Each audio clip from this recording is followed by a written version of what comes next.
Muy buenos días a todos, ¿cómo están? Eh, bueno, pues muchas gracias y primero que nada felicitarlos por la celebración de esta novena semana de la responsabilidad social empresarial. Para mí es un verdadero honor estar participando activamente en esto. Y bueno, el tema de hoy habla sobre esta recuperación y esta resiliencia y este pivotaje que nosotros en particular hemos hecho para poder hacer frente a una situación muy particular que es todo el tema del COVID y la crisis. Me voy a permitir compartir mi pantalla para ponerlos un poquito en contexto.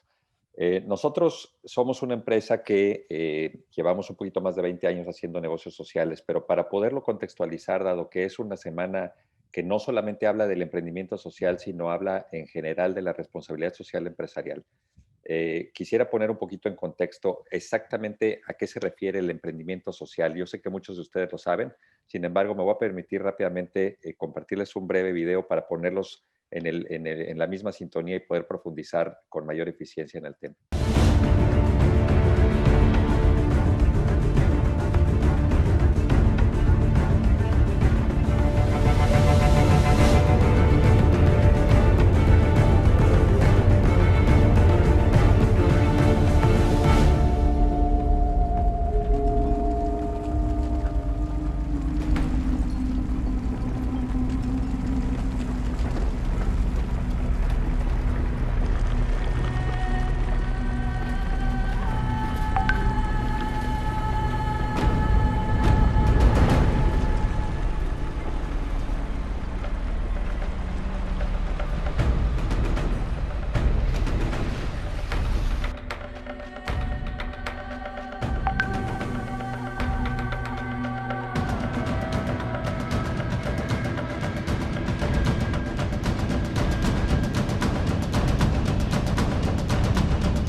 Bien, no es para nadie un secreto que vivimos en un mundo lleno de contrastes. Sin embargo, quisiera hacer un poco una aproximación y una segmentación, porque desde mi punto de vista, el tema de la pobreza es un tema más holístico, multifactorial.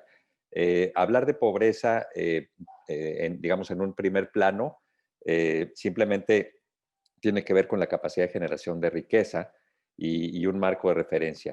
Sin embargo, haciendo un zoom in, perdón, se me trabó aquí.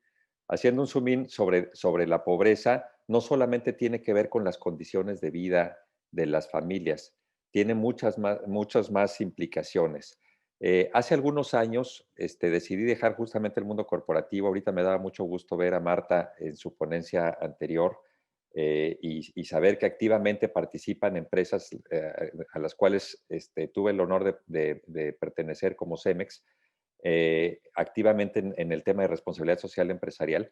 Y en ese entonces decidimos como empresa echar un clavado profundo a tratar de entender y mitigar los temas relacionados con la pobreza. Tuve la fortuna de poder entender la pobreza un poquito más profunda viviéndola, bajando la ventana. Una de las anécdotas favoritas que tengo es cuando estaba visitando una de las comunidades que me pidieron, me taparon el paso. Estaba yo tratando de supervisar las casas que estábamos construyendo y me taparon el paso sin dejarme. Estaba metido en una sierra, un lugar bastante peligroso.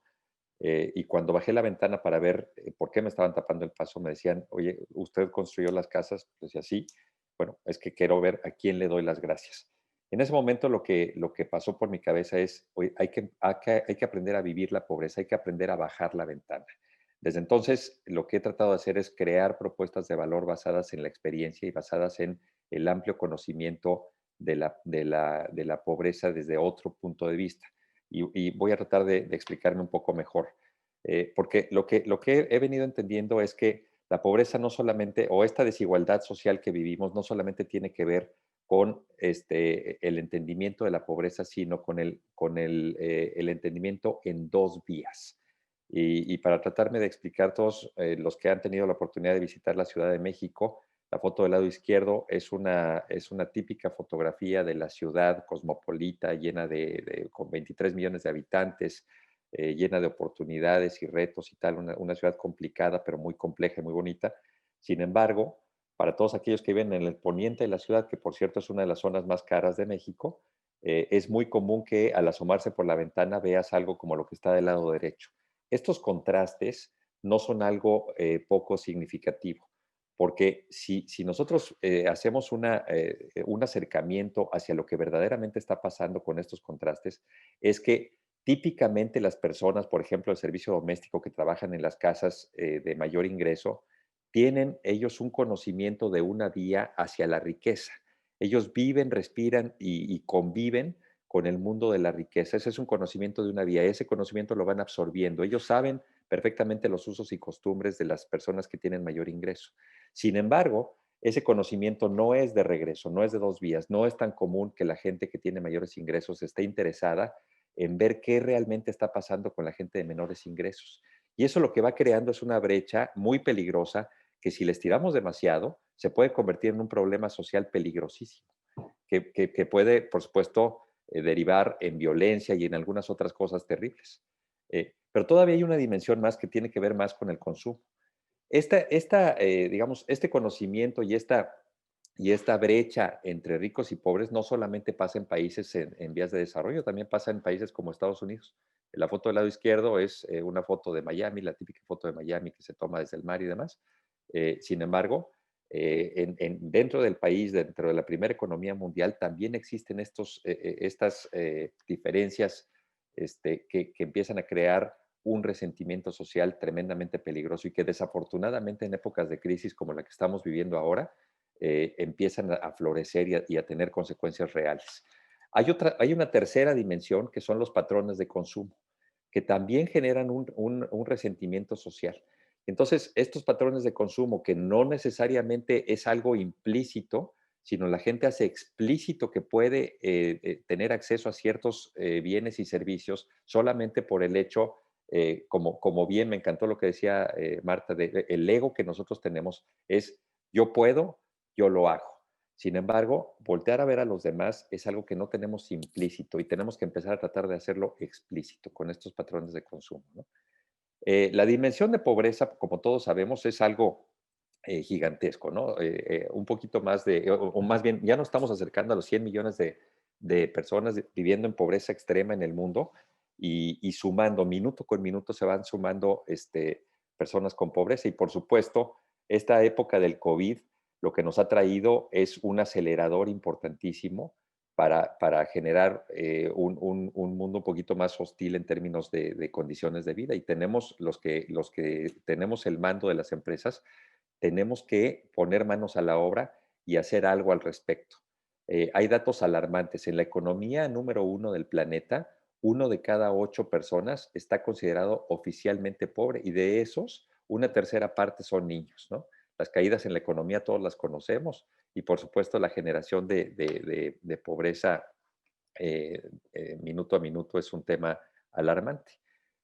Sin embargo, si nosotros empezamos a hacer cortes con la información disponible, podemos encontrar cosas súper interesantes. La distribución de la riqueza digamos, es más o menos de dominio público que no es pareja. Solamente para darles un dato para todos aquellos que no estén familiarizados, casi el 70% de la riqueza mundial está en manos del 2.9% de la población.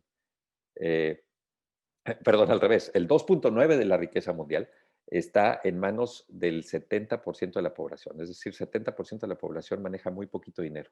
Sin embargo, el 44% de la riqueza en el mundo está en manos del 0.7 de la población mundial, ¿no? Eso habla perfectamente, ilustra perfectamente claro de la mal distribución de la riqueza. De ninguna manera quiero decir que esto tiene que ser de manera equitativa, simplemente tener en cuenta que vivimos en un mundo de pobres. Y si somos de los privilegiados que pertenecemos al 1% de la población mundial, entonces tenemos la responsabilidad de hacer algo al respecto. En nuestro caso, decidimos hacer un emprendimiento social que voy a profundizar en los próximos minutos. Sin embargo, toda esta cosa del COVID nos ha enseñado que la pirámide que Maslow presentó en 1943, en donde él mapeaba las necesidades básicas del ser humano, verdaderamente se ha modificado. Me encontré una gráfica en el internet que me pareció de lo más interesante y la quise compartir con ustedes aquí porque me parece que es una modificación bastante actual de cómo se puede adaptar las necesidades básicas del ser humano en un tema tecnológico, ¿no? Con las distintas iniciativas que han venido saliendo, se van cubriendo algunas de las necesidades que en su momento Maslow describió como básicas, ¿no? Eh, Parece chiste, pero no lo es, porque en realidad lo que ha sucedido es que se han salido muchísimas oportunidades que las empresas han capitalizado para poder atender de manera eficiente a población que antes no atendía. Y si bien es cierto, todos sabemos que debemos ser socialmente responsables y tal, es un discurso hermoso, pero tenemos que llevarlo a la realidad, porque hay una cosa que es un hecho. No todas las iniciativas que las empresas iniciemos para poder ayudar al planeta van a realmente poderlo ayudar. No todo lo que enfrentemos va a ser cambiado, pero lo que sí es una realidad es que no vamos a ser capaces de cambiar nada si no lo enfrentamos. Entonces tenemos que poner manos a la obra y tenemos que entrarle duro al problema, y nosotros que tenemos la responsabilidad, nosotros que tenemos las posibilidades de hacer algo, sería totalmente irresponsable porque nadie lo va a hacer por nosotros, ¿no? Nosotros, entrando un poquito más al caso real, eh, les decía, hace 18 años, después de dejar el mundo corporativo, inicié una empresa social que después fue creciendo y creciendo y creciendo y creciendo, y poco a poco se empezó a convertir en un tema de ayuda de muchísimo impacto. Iniciamos haciendo viviendas en comunidades rurales de alta marginación, creando un modelo de negocio en donde justamente viendo todas las dimensiones y los cortes que les platicaba anteriormente, empezamos a tratar de entender, bajando la ventana, cómo podíamos ayudar a las familias a tener una vivienda digna. Y bueno, la fácil era, pues conseguimos dinero y llevamos una vivienda y la regalamos y listo. Sin embargo, desde mi punto de vista, la filantropía pura no era el problema, no era la solución a un problema de dimensiones monstruosas. Solamente en México existen 9 millones de familias viviendo en condiciones de pobreza patrimonial. Si nos vamos a países desarrollados, por ejemplo, Estados Unidos, el 13% de la población vive por debajo de la línea de pobreza, que en un país de 350 millones de personas es un poquito más de 40 o cercano a los 40 millones de personas viviendo abajo de la línea de pobreza. Y claro, a partir de México, Centroamérica, Sudamérica y por supuesto África, los números son alarmantes. Entonces, lo que tratamos de hacer es, bueno, entendemos que el mercado es gigantesco, pero ¿cómo vamos a poder hacer algo que no sea necesariamente filantrópico y que no dependa de la generación de riqueza de negocios no relacionados? Y entonces empezamos a tratar de crear una economía en la base de la pirámide que fuera capaz de crear un modelo autosustentable, capaz de crecer por sí mismo y tener vida propia. Y entonces arrancamos una empresa para llevar vivienda que generara riqueza para la empresa, pero una riqueza que nosotros describimos como una riqueza responsable. ¿A qué me refiero? Hacer márgenes pequeños, pero volúmenes altos. Ticket pequeño, margen pequeño, volumen alto. Es evidente con los números que les enseñé hace un momento que el mercado está. Basta con hacer un análisis muy básico para saber que el mercado de la pobreza es gigantesco y cualquier cosa que hagas es gigantesca. Dice la gente de Singularity University que si tú quieres hacer un negocio billonario para la base de la pirámide, lo único que tienes que hacer es crear un modelo de negocio que te haga ganar $1, pero hacerlo tan fuerte que sea capaz de alcanzar a 1 billón de personas. Y en ese momento te conviertes en un unicornio, en una empresa billonaria, ¿no? Y no están muy lejos de la realidad. Es un análisis un poquito simplista, sin embargo, me parece que la profundidad, cuando lo analizas, no está tan lejos de la realidad, porque los negocios para la base de la pirámide no necesariamente tienen que tener alta rentabilidad porque tienen un gran volumen y ese gran volumen puede generar riqueza para las empresas y esa riqueza para las empresas puede generar crecimiento y ese crecimiento va ligado al impacto. Por lo tanto, es posible tener alto impacto social y alta rentabilidad en términos reales y mantenerlos en equilibrio. Eso fue lo que logramos hacer en su momento. Y lo que ha pasado en estos últimos 10 años, por ejemplo, es que de una empresa que empezó como un startup de taller, con 4 empleos generados y haciendo 60 casas al día, eh, a principios de este año estábamos generando 3,000 empleos y logramos construir hasta 10,000 casas en un día, haciendo un poquito más de 500,000 casas en la historia de la empresa. Que si eso, perdón, un poquito más de 70,000 casas en la historia de la empresa, que eso ha tenido impacto en un poquito más de 500,000 personas, ¿no? Lo trascendente de esto no es tanto el tema empresarial como caso, sino demostrar que la rentabilidad y el impacto social pueden convivir en perfecto equilibrio y en perfecta armonía, ¿no? Sin embargo, el tema es, ok, ya somos unos desarrolladores de vivienda. Ahora, ¿qué vamos a hacer con eso? Podemos entrar en una zona de confort y decir, sale, vamos a seguir desarrollando para México porque el rezago es de 9 millones y entonces tenemos un océano azul verdadero para poder seguirlo atendiendo. O podemos volver a retar el status quo y decir, ¿qué vamos a hacer con este conocimiento que hemos adquirido a lo largo de los años y cómo podemos llevarlo a otras regiones para verdaderamente empezar a contribuir a un cambio positivo en la humanidad? Entonces, el reto que nos pusimos es, ¿por qué no hacer un scale-up social? Cada vez que pensamos en scale-ups, pensamos en empresas de tecnología.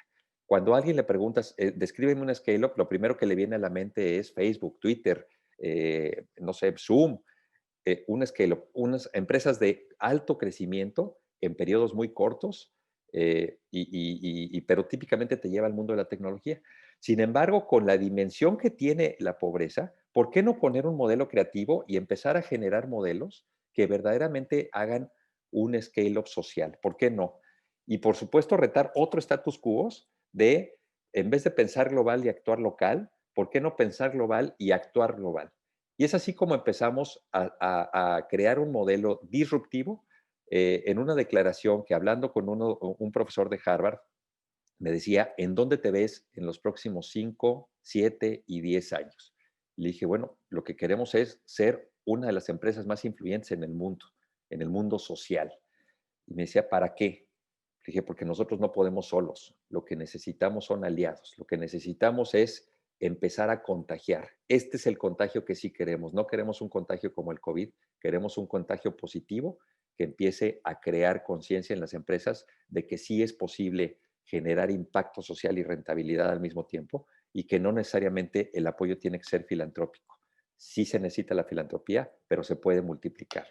Lo que hemos aprendido en el tiempo es que las empresas sociales en realidad crean un producto y un servicio, pero si nosotros nos quedamos con ese producto y un servicio, estamos desperdiciando una muy buena parte del valor de las empresas mismas.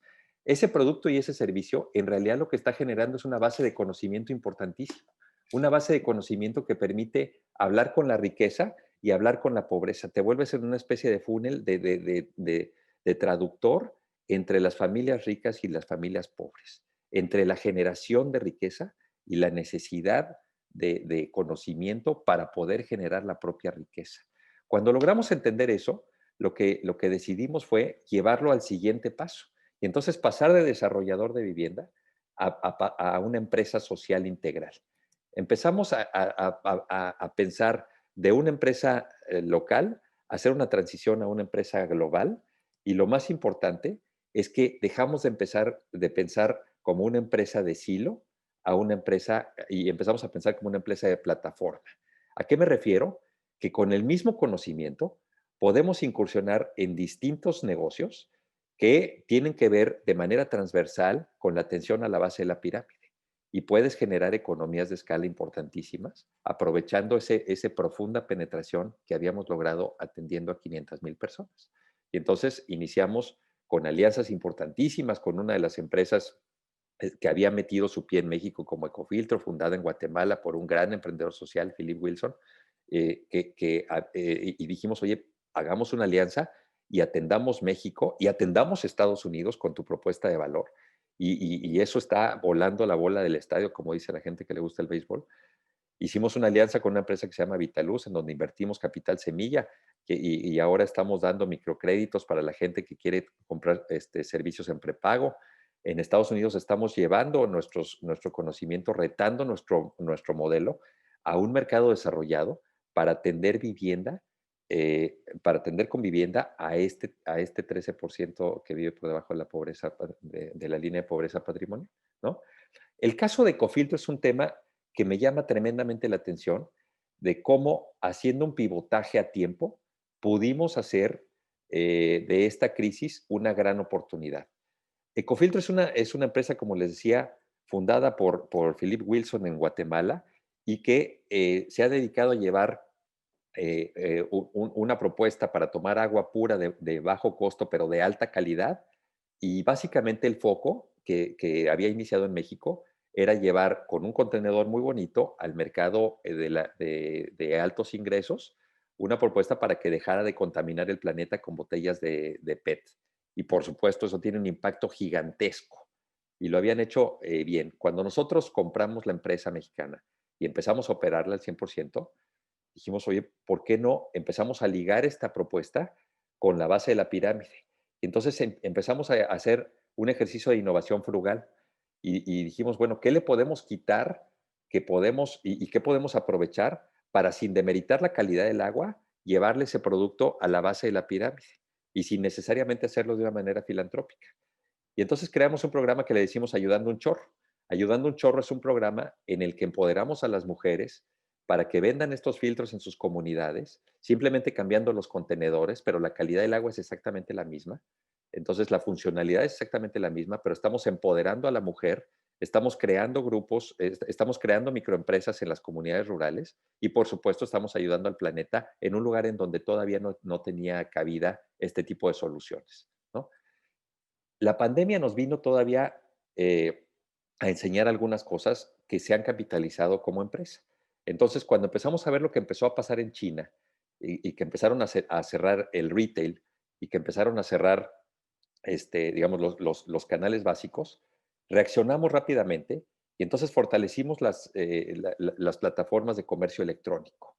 Y empezamos a crear un modelo muchísimo más robusto que cambió de una combinación de 70% a través del retail brick and mortar y 30% comercio electrónico. Empezamos a tratar de voltear la ecuación. Para cuando vino el cierre en México como país de todo el retail y que vino todo el lockdown, que por cierto apenas está terminando, nosotros estábamos listos para poder atender de manera virtual a todos los potenciales clientes de Ecofiltro. Lo que ha pasado en estos 8 meses es que las ventas de Ecofiltro se han triplicado a través del comercio virtual. Y la gente que antes no quería una solución como esta, ahora la está buscando. Lo que está pasando es que al estar abriendo el retail, por supuesto, la empresa se reacomoda. De tal suerte que nos ha permitido escalar la empresa en tiempos de pandemia a un mercado como Estados Unidos. Entonces, estos 8 meses que han sido terribles para algunas empresas, para una empresa como Ecofiltro, ha representado, gracias a este pivotaje temprano, ha representado una oportunidad de crecimiento increíble. Pero este crecimiento no ha sido basado en el abuso, sino más bien ha sido basado en crear una propuesta de valor real y contundente para la gente que no tiene oportunidades de salir de su casa, ¿no? Entonces, ese es uno de los casos. El otro de los casos que hemos utilizado a favor en esta época de pandemia es lo que estamos haciendo en Estados Unidos. En Estados Unidos creamos un modelo de negocio basado en llevarle vivienda en renta a la población de menores ingresos. Esta pandemia ha traído consigo, desafortunadamente, la necesidad de capitalizarse de muchísima gente para sobrevivir. Y desafortunadamente, muchísimos de los propietarios de algunos edificios han tenido que rematarlos o los han perdido porque no han podido hacer frente a la crisis. Nosotros lo que hicimos fue empezar a hacer un flipping de edificios que estaban funcionando, pero que de alguna manera estaba empezando a soltar la gente. Y sí, en un negocio meramente de oportunidad, pero con un enfoque social. Empezamos a comprar esos edificios, empezamos a voltearlos y empezamos a hacer tickets de entre 200 y $400 de renta mensual por un departamento completo. Lo que ha sucedido es que en estos 8 meses hemos logrado tener 300 departamentos en renta en toda la parte este de Estados Unidos, que están sirviendo para las familias de menores ingresos, que por cierto están recibiendo un apoyo muy importante por parte del gobierno americano para poder pagar sus rentas. Sin embargo, lejos o cuando termine la pandemia, $300 en un mercado americano es un ticket tremendamente bajo. $300, para ponerlos en contexto, es una persona, digamos, por hora debe recibir un número entre 15 y $18 por hora por su trabajo. Eso quiere decir que para pagar su renta probablemente tiene que trabajar 2 días. Entonces es una renta tremendamente baja que le da accesibilidad a vivienda a muchísimas familias. Y uno de los edificios, el que tienen en medio, lo dedicamos para adultos mayores, en una casa, en un assisted living, para poder atender a adultos mayores, que es una iniciativa que estamos llevando ahora de regreso hacia México. Eh, lo que hemos tratado de hacer es este modelo de alto impacto social, expandirlo en la medida de lo posible a los mayores países que se puedan, ¿no? Hemos hecho ejercicios en Guatemala, como les decía, en Bahamas. Después del huracán del año pasado, llevamos ecofiltros para que las familias no compraran, no tuvieran que tomar botellitas de agua y empezar a contaminar las Islas Bahamas. Tuvieron un desastre terrible en la isla de Freeport y en Abaco, y bueno, ya estaban bastante dañados como para seguir contaminando y tal, y entonces mandamos 500 ecofiltros para poder contener, para poder aportar un poquito de valor a los que sufrieron por el huracán. Y hemos hecho un impacto que se va extendiendo poco a poco, ¿no? Con un poquito más de 500,000 personas atendidas, con un poquito más de 70,000 viviendas rurales, en fin, lo que nosotros creemos es que las empresas sociales tenemos que ir grandes o tenemos que regresarnos a casa. No se pueden hacer intentos a medias, ¿no? Una de las convicciones que yo tengo es una propuesta que hace tiempo, en 1983, una persona de apellido Whitehead hizo una propuesta sobre el efecto dominó. Y el efecto dominó, él como lo definía es, todos hemos visto estos dominós que se van tumbando uno con otro y que se hacen estas figuras y demás, pero él hizo un experimento en donde decía, ¿qué tal si el primer dominó lo hacemos de un tamaño normal, el segundo dominó le incrementamos el 50% en tamaño y peso, y el tercer dominó el 50% en tamaño y peso, y la fuerza suficiente del primer dominó es capaz de tumbar el segundo dominó, la fuerza, tiene la fuerza suficiente para tumbar el tercero y así sucesivamente. Si tú empiezas con un dominó de 2 pulgadas, para el octavo dominó ya puedes estar tumbando un dominó más o menos del tamaño de un quarterback de la NFL, ¿no? Y si sigues haciendo el ejercicio, para el dominó número 18 estarías más o menos en la altura de la Torre de Pisa, para el dominó número 23 estarías en la altura de, de la Torre Eiffel, para el dominó 31 tendrías la altura del Monte Everest y para el dominó 57 pudieras estar aspirando a llegar a la altura de la Luna, ¿no? Me parece un ejemplo, digamos, bastante ilustrativo de lo que podemos hacer desde nuestra trinchera, de lo que podemos hacer desde nuestras empresas, si es que queremos verdaderamente hacer un cambio positivo. Sin importar el tamaño de la empresa, y por supuesto los grandes corporativos tienen estas grandes iniciativas que han aportado muchísimo valor, pero no importa el tamaño de empresa que tengamos, no importa cuál es la iniciativa, no hay iniciativa pequeña. Lo único que necesitamos es empujar suficientemente fuerte el primer dominó para poder crear un impacto positivo capaz de alcanzar la luna.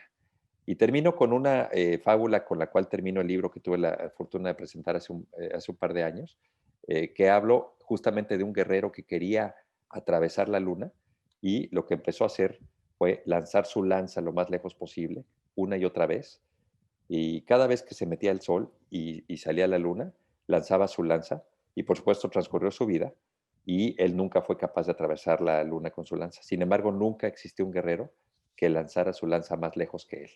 Y yo creo que las empresas debemos hacer justamente como ese guerrero. Todas las iniciativas sociales que hagamos tienen que estar enfocadas a atravesar la luna con la lanza. Muchas gracias.